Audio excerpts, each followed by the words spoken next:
przyroda puszczańska jest po prostu niezwykła, bo na bardzo małym obszarze kłębi się od arcyciekawego życia. Przez to, że to życie tutaj trwa jakby nieprzerwanie od tysięcy lat, to nabieramy takiego zupełnie innego kontaktu z przyrodą. Rozumiemy, że przyroda to nie jest tylko gigantyczne drzewo, które też jest piękne, ale to jest trwanie. Trwanie i szanowanie tego, co jest dookoła.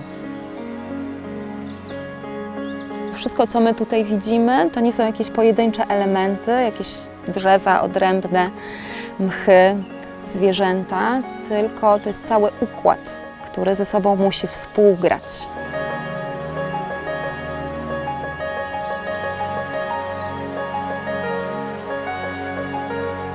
Puszcza Białowieska jest absolutnym cudem natury i wyjątkiem, ale trzeba pamiętać o tym, że to jest taki wyjątek, który został zrobiony przez człowieka.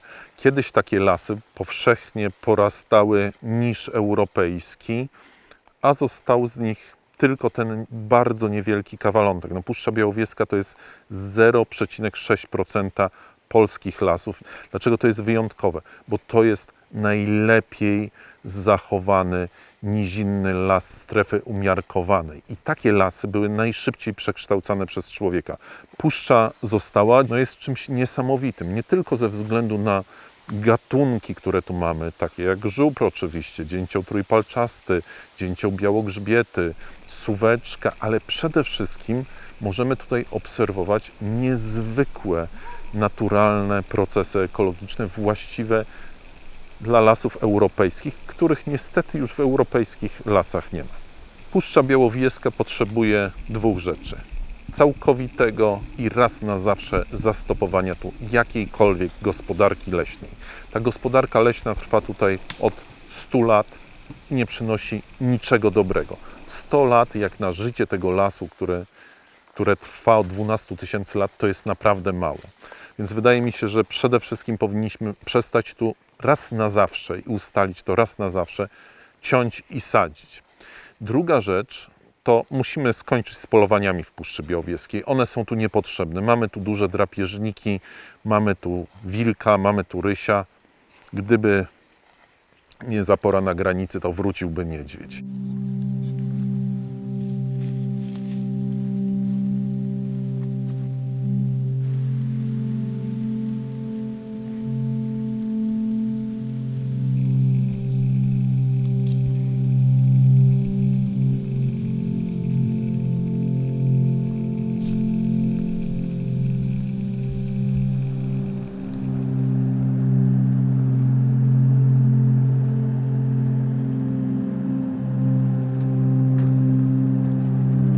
Dom Przyrody i Kultury to miejsce, które tworzą ludzie i jest kolejnym etapem spotkania osób aktywistycznych, które przyjechały bronić Puszczy Białowieskiej przed wycinką.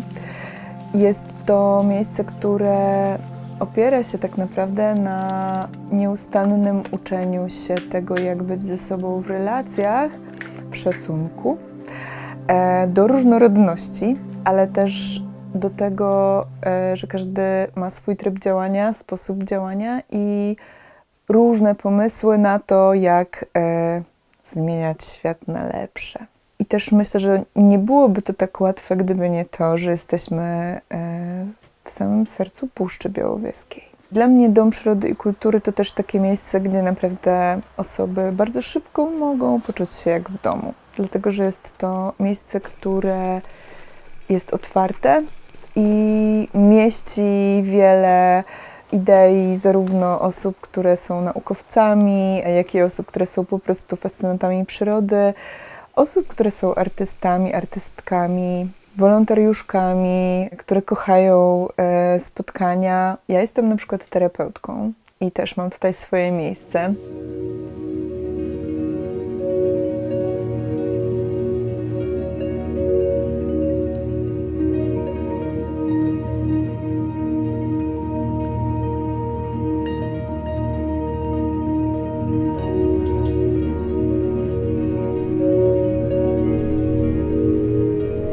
Dom Przyrody i Kultury, który jako budynek fizyczny jest tam za mną, To takie miejsce w małej puszczańskiej wiosce Teremiski, w którym mam zaszczyt robić różne rzeczy już od w zasadzie wielu lat.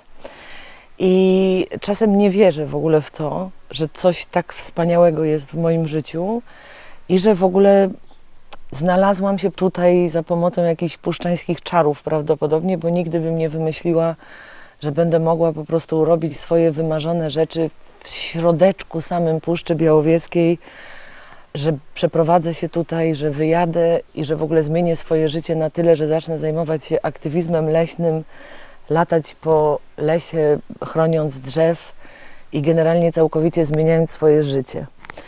Ten Dom Przyrody i Kultury to jest po prostu nasze stowarzyszenie, które założyliśmy z różnymi osobami, z którymi w 2017 roku tworzyliśmy wszyscy razem Obóz dla Puszczy, czyli ruch obywatelski, który stanął razem z licznymi organizacjami, prawnikami, Trybunałem Europejskim w ochronie Puszczy Białowieskiej. Kiedy obóz się zakończył, nigdy się w zasadzie ta praca aktywistyczna nie zakończa, bo to, po co tutaj przyjechaliśmy, ciągle nie jest zrobione, ale stwierdziliśmy z pewną grupą ludzi, że ekstra byłoby robić coś takiego, żeby tylko po akcji aktywistycznej nie wyjeżdżać z tego miejsca, w którym jesteśmy, tylko odpowiedzieć sobie na pytanie, w jaki sposób możemy realnie coś zmienić. Być może jesteśmy w stanie coś zmienić za pomocą edukacji leśnej, pokazywania zupełnie innej kultury, bycia na miejscu, wprowadzania do tego naszego stowarzyszenia standardów świata, w którym chcielibyśmy żyć.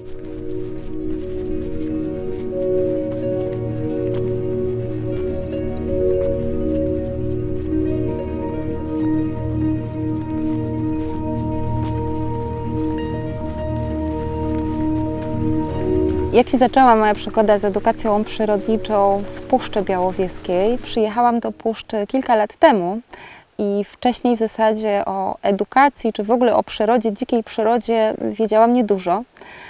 Natomiast w momencie, kiedy tutaj zamieszkałam, zainteresowałam się nie tylko dziką przyrodą, ale też chciałam to nieść dalej.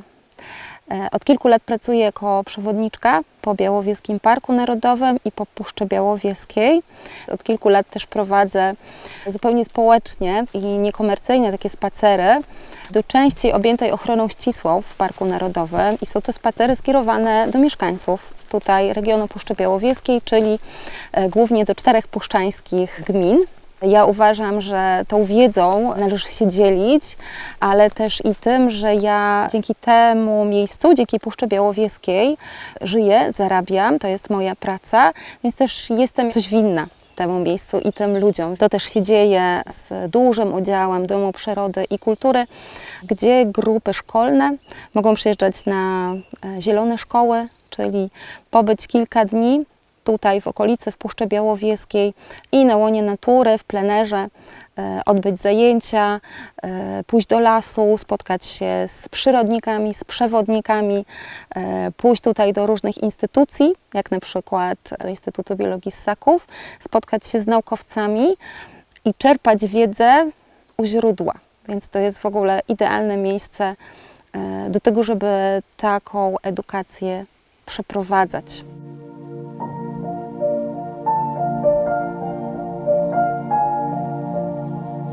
Puszczę Białowieską poznałam od razu od strony aktywistycznej.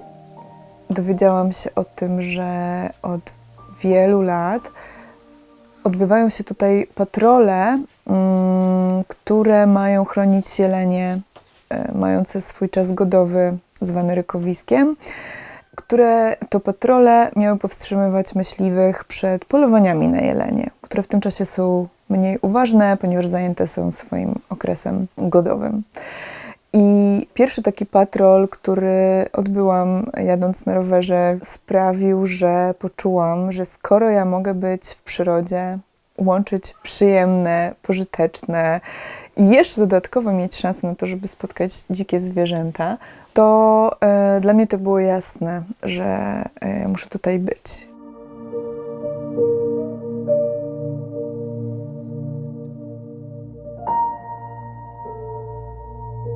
Kiedy w 2016 roku przyjechałam sobie do Puszczy Białowieskiej, wysiadłam z takiego busika w Białowieży i pomyślałam, że nie wiem dlaczego to się wydarzyło, ale to jest to miejsce, gdzie będę mieszkać, gdzie będę działać. I mój świetny plan polegał na tym, że w przeciwieństwie do tego, co robiłam całe życie, że robię rzeczy strasznie szybko, mam umiejętności organizacyjne, prowadziłam kluby, robiłam festiwale itd., to ja tutaj będę sobie tak przyjeżdżać, prowadzić takie cudowne, spokojne życie na Podlasiu. Taką miałam wizję, będę czytać książki, pisać je i z pieskami się przechadzać po lesie i poznawać przyrodę Puszczy Białowieskiej. Niestety niedługo to trwało, ponieważ bardzo szybko okazało się, że w 2016 roku Puszcza Białowieska pod pretekstem walki z kornikiem będzie cięta. Poszłam do Fundacji Dzika Polska i zgłosiłam się do pomocy. I obóz dla Puszczy w 2017 roku całkowicie zmienił moje życie, nie tylko pokazując, że jakby mam prawo do kochania tej przyrody, nie tylko pokazując mi w ogóle, co to znaczy puszcza, co to jest las naturalny, czym się różni od takiego lasu, który się uprawia, ale pokazał mi też, że mogę totalnie buntować się przeciwko systemowi. I kiedy tą realną sprawczość poczułam, stając w obronie czegoś, co niestety nie ma podmiotowości prawnej i po prostu nie może się samo obronić, bo nie przemówi w sądzie, dał mi ten aktywizm nieprawdopodobną odwagę. I ta odwaga nie wynikała z tego, że coś się we mnie bardzo zmieniło, chociaż też oczywiście, ale wynikała z tego, że dowiedziałam się, że można robić rzeczy razem.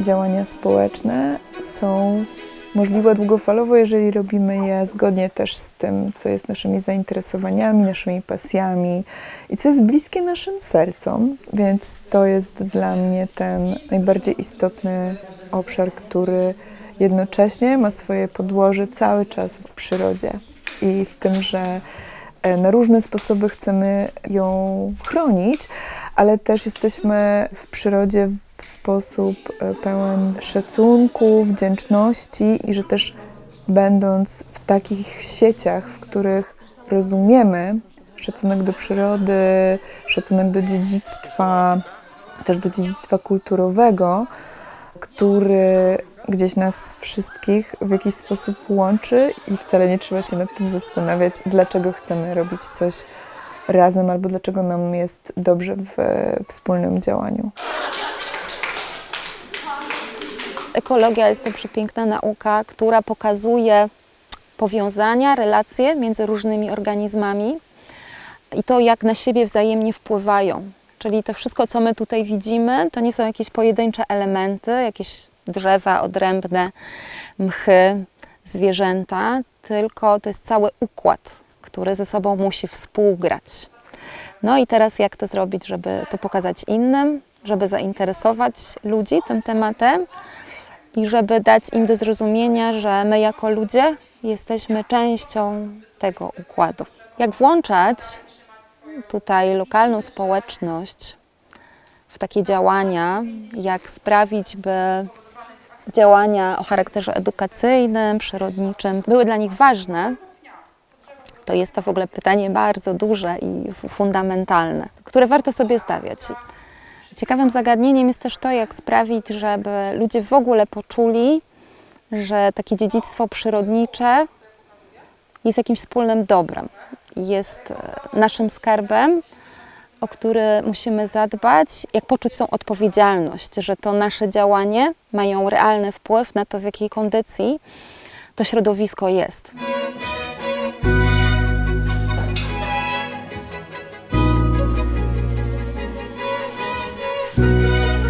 Moja osobista historia wiąże się z byciem cały czas w działaniu, niezmiennie, nieustająco, co też bardzo szybko okazało się ważnym aspektem w ogóle myślenia o aktywizmie, o wolontariacie, czyli dbaniu o to, żeby się nie wypalać zbyt szybko. I to też jest teraz taką ważną częścią mojej drogi aktywistycznej, ale też tego bycia tutaj w Domu Przyrody i Kultury, czyli dbania o to, żeby opiekować swój dobrostan w tym bardzo intensywnym działaniu i często mierzeniu się zarówno z działaniami myśliwych, jak i z sytuacją, która ma miejsce na granicy polsko-białoruskiej, z kryzysem humanitarnym, który tutaj trwa bardzo intensywnie od ponad 2 lat.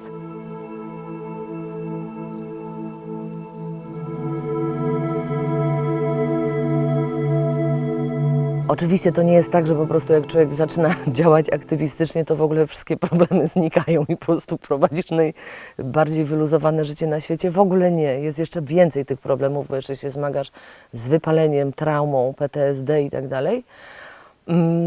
Niemniej jednak po prostu przebywasz z ludźmi, którzy wiedzą, jak sobie z tym radzić. Założyliśmy Puszczański Punkt Informacyjny i zaczęliśmy robić festiwal Dzikie jest piękne. No i jak się już tak mniej więcej też ogarnęliśmy, pewnie też psychicznie z tymi wszystkimi ranami, no to się pojawiła pandemia, którą udało mi się spędzić tutaj. Przeżyliśmy pandemię, zaczęliśmy z powrotem działać, założyliśmy Dom Przyrody i Kultury, zarejestrowaliśmy stowarzyszenie, zaczęliśmy bardzo pracować, super.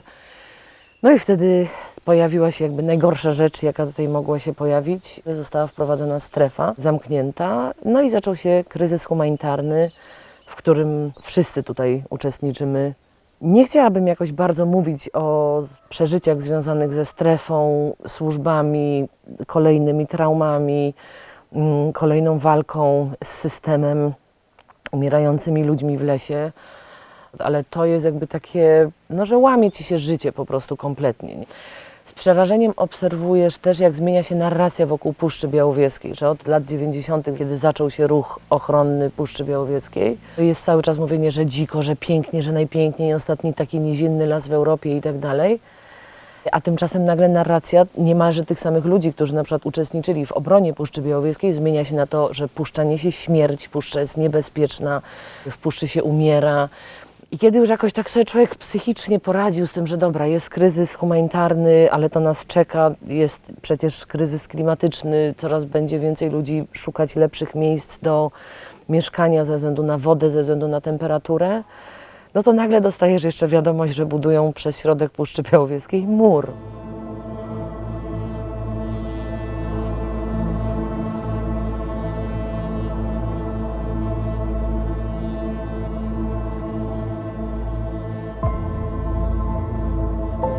Cała budowa muru rozpoczęła się w zimie zeszłego roku, podczas bardzo takiego newralgicznego okresu dla zwierząt, które najbardziej ucierpiały właśnie na tej barierze, czyli dla wilków i rysi. Jest to wtedy okres godowy i niestety są duże obawy, że zimą, kiedy rysy chciały sobie przechodzić z jednej strony granicy na drugą, nie mogły tego robić i prawdopodobnie niektóre z nich nie mogły się rozmnażać.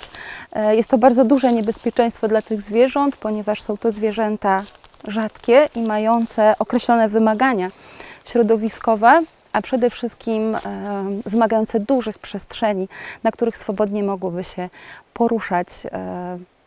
Ta sytuacja, której jesteśmy teraz świadkami, że ten mur tutaj stoi i blokuje przejście tym zwierzętom, może doprowadzić do tego, że rysie w Puszczy Białowieskiej po polskiej stronie po prostu wyginą.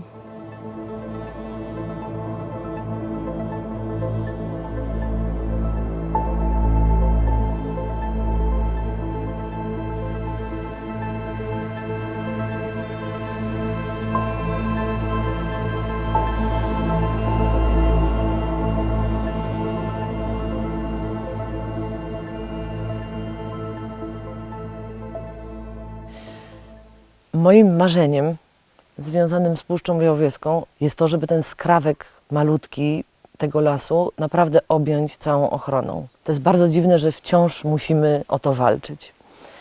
I ostatnie poszerzenie Parku Narodowego było tutaj w 90. latach. Udało się poszerzyć park wtedy troszeczkę, a od tych lat 90. nie powstał w Polsce ani żaden nowy park narodowy, ani żaden nie został poszerzony. I to jest naprawdę moje marzenie, że ta puszcza znowu odzyska jakby swoją jedność i stanie się parkiem narodowym cała i wszyscy tutaj będą bezpieczni i wszyscy trafią tam, gdzie chcą. I osoby uchodźcze, i my, a zwierzęta będą mogły chodzić sobie swobodnie. Moim marzeniem jest to, żeby móc współtworzyć w taki pokojowy, niehierarchiczny sposób przestrzeń, która jest dostępna dla wszystkich, ale też kiedy ją przekroczysz, czy staniesz się jej gościem, stajesz bardzo szybko w takim miejscu, w którym masz ochotę tworzyć lepszy świat i trochę wiesz, jak to robić.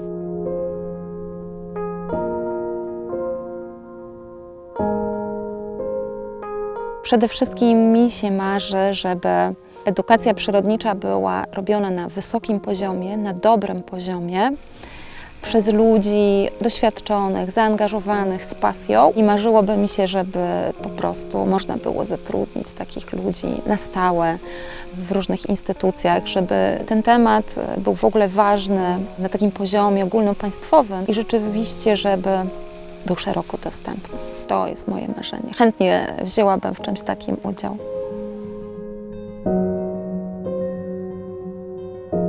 Moim takim wielkim publicznym marzeniem jest to, żeby Puszcza Białowieska wreszcie była trwale chroniona. Najlepiej, żeby była chroniona cała jako park narodowy. Ale mam takie jedno drobne swoje prywatne marzenie. Ja chciałbym tutaj zobaczyć z powrotem niedźwiedzie.